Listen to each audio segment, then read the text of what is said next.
काय तुमच्या आयुष्यात असं कधी झालंय का की एखाद्या दिवशी सगळं बरोबर असून सुद्धा तुमचा पूर्ण गोंधळ उडालेला असतो. आजचा माझा दिवस तसा काही होता. मला दुधी भोपळ्याची भाजी खूप आवडते म्हणून सकाळी सकाळी उठून हौसेने मस्त डब्बा बनवला होता.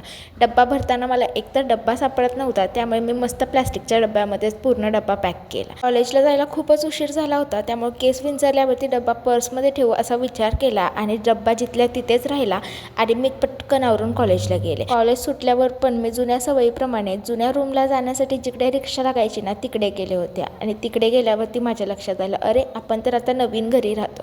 मग नवीन घरी येण्यासाठी जिकडे रिक्षा लागते ना त्या रिक्षा स्टॉपला आले. दिवसातले 2 मोठे मोठे गोंधळ मी ऑलरेडी करून बसले होते, त्यामुळे घरी आल्यावर पटकन चेंज केलं आणि बाहेर कोणीतरी पतंग उडवताना दिसलं, त्यामुळे ते बघण्यात थोडा वेळ रमले होते. पण खूप भूक लागली होती, त्यामुळे पटकन सकाळचाच डबा उघडून घेतला आणि छान असं जेवण करून झोपून घेतलं होतं. झोप लागणारच होती तेवढ्यात सचिन आले आणि येताना चिकन घेऊन आले होते. घरात थोडंसं मीठ कमी होतं, त्यामुळे खाली जाऊन मीठ घेऊन आले आणि येताना मस्त माझा घेऊन आले होते. एक साईडला मस्त चिकन शिजायला टाकलं आणि दुसऱ्या साईडला मस्त माझा एन्जॉय केलं.